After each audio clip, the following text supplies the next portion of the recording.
नमस्कार। आज हम एक ऐसे विषय की गहराई में उतर रहे हैं जो भारत और कह सकते हैं दुनिया भर में लाखों लोगों की आस्था और संस्कृति का एक बहुत अहम हिस्सा है, नवरात्रि। जी बिल्कुल। हाँ, तो ये जो सारी बातें हम कर रहे हैं, ये असल में कुछ लेख और जो डिटेल्स मिली हैं नवरात्रि 2025 पर, उनसे ली गई हैं। हाँ।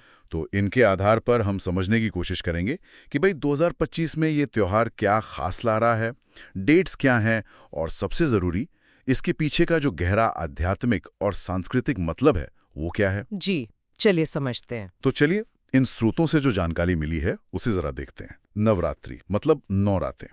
सुनने में तो हाँ साधारण लगता है, पर ये सिर्फ 9 रातों का उत्सव नहीं है। बिल्कुल नहीं। ये तो शक्ति, भक्ति और बुराई पर अच्छाई की जीत का प्रतीक है। तो 2025 की बात करें, शारदीय नवरात्रि सोमवार 22 सितंबर से शुरू हो रही है ना? बिल्कुल 22 सितंबर सोमवार से शुरू होकर ये 9 रातें चलेंगी और फिर गुरुवार 2 अक्टूबर को विजयदशमी यानी दशहरा उसके साथ ये संपन्न होंगी। अच्छा। और ये 9 रातें जैसा आपने कहा देवी दुर्गा के 9 अलग-अलग स्वरूपों को समर्पित हैं। हमारे जो स्रोत हैं उनमें इस बात पर काफी जोर है कि ये त्योहार सिर्फ देवी दुर्गा की महिषासुर पर विजय का ही प्रतीक नहीं, बल्कि कई जगहों पर इसे भगवान राम की रावण पर विजय, हाँ, दशहरा। हाँ दशहरे से भी अभिन्न रूप से जोड़ा जाता है। तो इसमें जीत के मतलब 2 पहलू दिखते हैं। हाँ, ये दिलचस्प है कि कैसे एक ही त्योहार में 2 बड़ी कथाएं एक तरह से समाई हुई हैं, और ये सिर्फ पूजा पाठ ही नहीं है मतलब। नहीं, बिल्कुल नहीं। इसका मतलब और गहरा लगता है जैसा स्रोतों से पता चल रहा है। निश्चित रूप से ये सिर्फ कोई धार्मिक अनुष्ठान भर नहीं है। ये देवी दुर्गा की वो जो महिषासुर वाली कहानी है, उस राक्षस पर विजय की पौराणिक कथा, उससे तो जुड़ा ही है। हाँ, जो बुराई पर अच्छाई की एक यूनिवर्सल जीत का संदेश देता है। लेकिन साथ ही ये त्योहार मौसम के बदलाव का भी प्रतीक है। अच्छा, मौसम का भी? हाँ, खासकर शरद ऋतु के आने का। कई लेख इस बात को भी पॉइंट आउट करते हैं कि कैसे ये भक्ति, उपवास, फिर वो नाच गाना, गरबा डांडिया, ऊर्जा से भरपूर नृत्य, संगीत और जो सांस्कृतिक प्रदर्शन होते हैं उनका एक अद्भुत संगम बन जाता है। और हाँ, आध्यात्मिक शुद्धि और आत्मानुशासन का भी ये एक महत्वपूर्ण समय माना जाता है। तो ये तो कई सारी चीजें एक साथ हो गईं। चलिए इन 9 रातों की यात्रा को थोड़ा और समझते हैं। शुरुआत कैसे होती है? पहला दिन मतलब 22 सितंबर सोमवार को क्या खास है? पहले दिन वो होती है प्रतिपदा तिथि। उस दिन देवी शैलपुत्री की पूजा होती है। शैलपुत्री? हाँ, शैलपुत्री यानी पर्वतों की पुत्री, हिमालय की बेटी। उन्हें शक्ति और स्थिरता का प्रतीक माना जाता है। और इसी दिन होती है घट स्थापना। हाँ, कलश स्थापना। जी, कलश स्थापना। ये इन 9 दिनों के अनुष्ठान की कह सकते हैं एक औपचारिक शुरुआत है। ये एक बहुत महत्वपूर्ण रस्म है जिसमें पवित्र कलश स्थापित करते हैं और जौ बोए जाते हैं। अच्छा। स्रोतों में इसे सिर्फ एक रस्म नहीं बताया गया, बल्कि जीवन और उर्वरता के आवाहन के रूप में भी देखा गया है। तो स्थिरता और जीवन के आवाहन से शुरुआत। अच्छा, इसके बाद के दिनों में देवी के स्वरूप कैसे मतलब बदलते हैं? क्या कोई खास पैटर्न है 9 दिनों में? हाँ, एक तरह का ना आध्यात्मिक विकास सा नजर आता है इसमें। जैसे दूसरे दिन द्वितीया को 23 सितंबर को देवी ब्रह्मचारिणी की पूजा होती है। ब्रह्मचारिणी तपस्विनी रूप। हाँ, पार्वती का तपस्वी रूप। ये तप, ज्ञान और भक्ति का प्रतीक है। फिर तीसरे दिन तृतीया 24 सितंबर को देवी चंद्रघंटा आती हैं। वो शांति और साहस देने वाली मानी जाती हैं। और चौथे दिन चतुर्थी 25 सितंबर को देवी कुष्मांडा की पूजा होती है। इनके बारे में माना जाता है कि उन्होंने अपनी मुस्कान से ही ब्रह्मांड की रचना की है, तो ये सृजन की ऊर्जा का प्रतीक है। अच्छा। तो आप देख सकते हैं कि शुरुआत स्थिरता से हुई, फिर तपस्या, शांति और फिर सृजन की ओर बात बढ़ रही है। ये तो वाकई एक यात्रा जैसी लग रही है, स्थिरता से सृजन तक। 5वें दिन क्या होता है? इसके बाद देवी के और रूप आते हैं। 5वें दिन पंचमी 26 सितंबर को स्कंदमाता है। स्कंदमाता कार्तिकी की माँ। हाँ, कार्तिकी की माँ। वो वात्सल्य और करुणा का प्रतीक है। फिर छठे दिन षष्ठी 27 सितंबर को देवी कात्यायनी आती हैं। ये एक योद्धा देवी हैं जिन्होंने राक्षसों का संहार किया था। अच्छा, योद्धा रूप। हाँ, और 7वें दिन सप्तमी 28 सितंबर को देवी कालरात्रि का उग्र रूप है जो भय और नकारात्मकता को दूर करने वाली मानी जाती है। तो यहाँ देखिए, मातृत्व भी है, शौर्य भी है और अंधकार पर विजय भी। इनका तो खास महत्व सुना है। बिल्कुल। 8वें दिन अष्टमी, 29 सितंबर को देवी महागौरी की पूजा होती है। वो एकदम पवित्रता, क्षमा और शांति का प्रतीक है। बिल्कुल शांत, सौम्य रूप। और फिर 9वें दिन, 9वीं 30 सितंबर को आती हैं देवी सिद्धिदात्री, वो जो सभी प्रकार की सिद्धियां देती हैं, मतलब ज्ञान, शक्ति, आध्यात्मिक पूर्णता। अच्छा, सिद्धिदात्री। हाँ, तो ये यात्रा एक तरह से पूर्णता पर आकर खत्म होती है। और कई जगहों पर अष्टमी और नवमी दोनों ही दिन कन्या पूजन भी होता है। हाँ, कन्या पूजन। जी, जो छोटी बच्चियों में देवी का रूप देखने और उन्हें सम्मान देने की एक बहुत सुंदर परंपरा है। तो शैलपुत्री की स्थिरता से शुरू होकर सिद्धदात्री की पूर्णता तक ये 9 दिन वाकई एक आध्यात्मिक यात्रा को दिखाते हैं। बिल्कुल, हर रूप जीवन के किसी न किसी पहलू या अंदर की शक्ति का प्रतीक है। एकदम सही कहा आपने। और यही बात इन स्रोतों में भी बार बार दिखती है कि ये सिर्फ 9 देवियों की कहानियां नहीं है, बल्कि ये जीवन में संतुलन, शक्ति, ज्ञान और अंत में आध्यात्मिक सिद्धि पाने के जो चरण हैं, उनका प्रतीक है। और फिर इन नवरात्रों की साधना के बाद आता है 10वां दिन, विजयदशमी या दशहरा। 2025 में ये 2 अक्टूबर गुरुवार को है। इसका क्या महत्व है फिर? विजयदशमी, जैसा नाम ही बता रहा है, विजय का दिन है। ये 9 दिनों की शक्ति उपासना के बाद बुराई पर अच्छाई की जो अंतिम निर्णायक जीत है, उसका उत्सव है। अच्छा। इस दिन भगवान राम की रावण पर विजय का जश्न मनाते हैं, जिसके प्रतीक के रूप में वो रावण, कुंभकर्ण, मेघनाद के पुतले जलाए जाते हैं। हाँ, वो तो देखा है। हाँ, वो बुराई के नाश का एक तरह से सार्वजनिक प्रदर्शन होता है। और साथ ही ये देवी दुर्गा की महिषासुर पर विजय का भी प्रतीक है। तो ये त्योहार का क्लाइमैक्स है, जहाँ साधना का फल जीत के रूप में मिलता है। इस पूरे उत्सव के दौरान कई रंगारंग रस्में और परंपराएं भी होती हैं, जैसा कि हमारे स्रोतों में भी बताया गया है। घट स्थापना की बात तो हुई, और क्या खास है? हाँ, कई सारी जीवंत परंपराएं हैं। एक तो है दैनिक आरती और उपवास।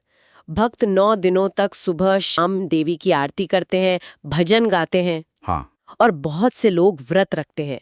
वो आत्मशुद्धि और संयम का एक तरीका है। ये फलाहार से लेकर निर्जला तक भी हो सकता है। और गरबा डांडिया, उसके बिना तो मतलब बात ही अधूरी है। स्रोतों में भी इसका काफी जिक्र है। अरे बिल्कुल, गरबा और डांडिया रास ये तो गुजरात से निकलकर अब लगता है पूरी दुनिया में नवरात्रि की एक पहचान बन चुका है। सही बात है। रंग बिरंगे पारंपरिक कपड़ों में सजे लोग ढोल और संगीत की थाप पर गोल गोल घूमकर नाचते हैं। ये सिर्फ नाच नहीं है, ये एक सामाजिक और आध्यात्मिक मिलन का मौका भी है। उत्सव की पूरी ऊर्जा दिखती है इसमें। हाँ, वो माहौल ही अलग होता है। और एक और महत्वपूर्ण रस्म है कन्या पूजन, जिसका आपने पहले जिक्र किया था। हाँ, कन्या पूजन। अष्टमी या नवमी को छोटी बच्चियों को, आमतौर पे 9 बच्चियों को घर बुलाकर उन्हें देवी का स्वरूप मानकर पूजा जाता है। जी। उनके पैर धोते हैं, उन्हें भोजन कराते हैं, उपहार देते हैं। ये स्त्री शक्ति और पवित्रता के प्रति सम्मान दिखाने का एक बहुत ही सुंदर और मतलब सार्थक तरीका है। अगर कोई इस त्योहार को मनाना चाहे या मतलब इसके अनुभव में शामिल होना चाहे, तो क्या तरीके हो सकते हैं? स्रोतों में कुछ सुझाव हैं? हाँ, कई तरीके बताए गए हैं। एक तो घर पर ही पूजा स्थल सजाकर देवी की स्थापना कर रोज आरती और भोग लगाकर मनाया जा सकता है। बहुत लोग दुर्गा सप्तशती का पाठ या मंत्र जाप भी करते हैं। दूसरा, मंदिरों में दर्शन के लिए जा सकते हैं। नवरात्रि में मंदिरों की रौनक ही अलग होती है, जैसे वैष्णो देवी, कामाख्या, दक्षिणेश्वर काली, चामुंडेश्वरी, अंबाजी जैसे कई प्रसिद्ध मंदिर हैं जहां खास आयोजन होते हैं। हाँ। और तीसरा तरीका है सांस्कृतिक उत्सवों में शामिल होना, जैसे गरबा डांडिया नाइट्स में जाना, रामलीला देखना, दशहरे पर रावण दहन देखना। ये सब उस उत्सव के माहौल और भावना से जुड़ने के अच्छे तरीके हैं। आपने उपवास का जिक्र किया था, तो जो लोग व्रत रखते हैं उनके लिए खाने पीने के कुछ खास नियम भी होते हैं।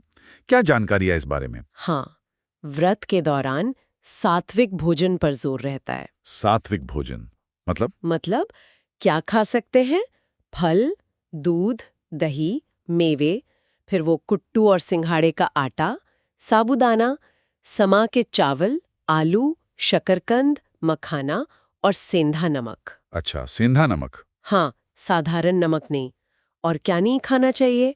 प्याज, लहसुन, सामान्य अनाज जैसे गेहूं, चावल, दालें, मांस, मछली, अंडा, शराब वगैरह, और साधारण नमक भी नहीं। मूल विचार यही है कि शरीर और मन को हल्का और सात्विक रखा जाए।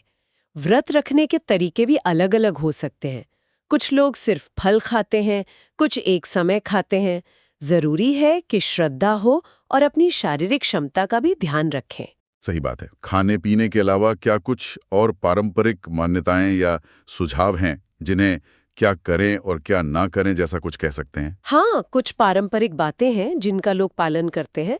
ये पवित्रता और सकारात्मकता बनाए रखने में मदद करती हैं, ऐसा माना जाता है। जैसे क्या करने की सलाह दी जाती है? जैसे घर की साफ सफाई रखना, पूजा स्थल को पवित्र रखना, रोज ताजे फूल और फल चढ़ाना, आरती भजन में शामिल होना और कन्याओं और महिलाओं का सम्मान करना, क्योंकि उन्हें देवी का रूप माना जाता है। सम्मान। हाँ, और क्या ना करने की सलाह दी जाती है? पारंपरिक रूप से कुछ लोग बाल या नाखून काटने, शेविंग करने से परहेज करते हैं इन दिनों में। अच्छा। तामसिक भोजन यानी मांसाहार, प्याज, लहसुन और शराब, तंबाकू से दूर रहने को कहा जाता है।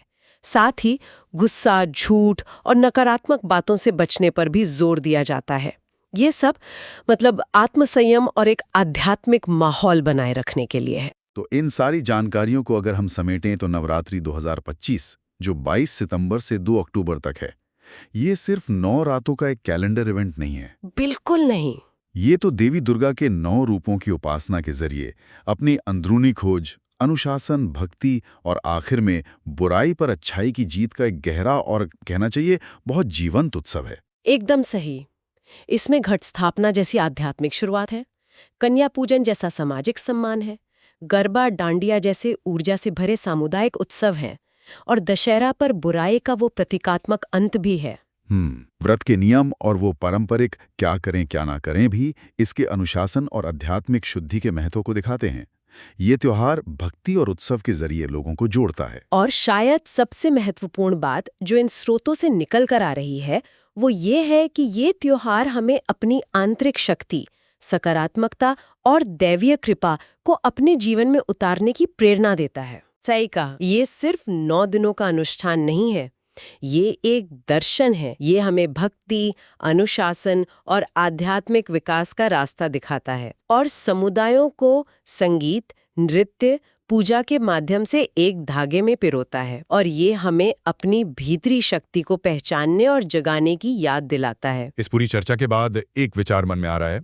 आज की जो ये तेज रफ्तार जिंदगी है जिसमें अक्सर तनाव भी रहता है, हाँ बिल्कुल, क्या हम नवरात्रि के अनुशासन, आत्मशुद्धि और सकारात्मकता के संदेश को अपनी रोजमर्रा की जिंदगी में थोड़ा और शामिल कर सकते हैं? क्या इन 9 दिनों का अभ्यास हमें बाकी साल बेहतर जीने की राह दिखा सकता है? ये एक सोचने वाली बात है। बहुत जरूरी सवाल है ये। आज की इस चर्चा में शामिल होने के लिए बहुत बहुत धन्यवाद। उम्मीद है नवरात्रि के इस विश्लेषण से श्रोताओं को कुछ नई और उपयोगी जानकारी मिली होगी। धन्यवाद। अगली चर्चा तक विदा।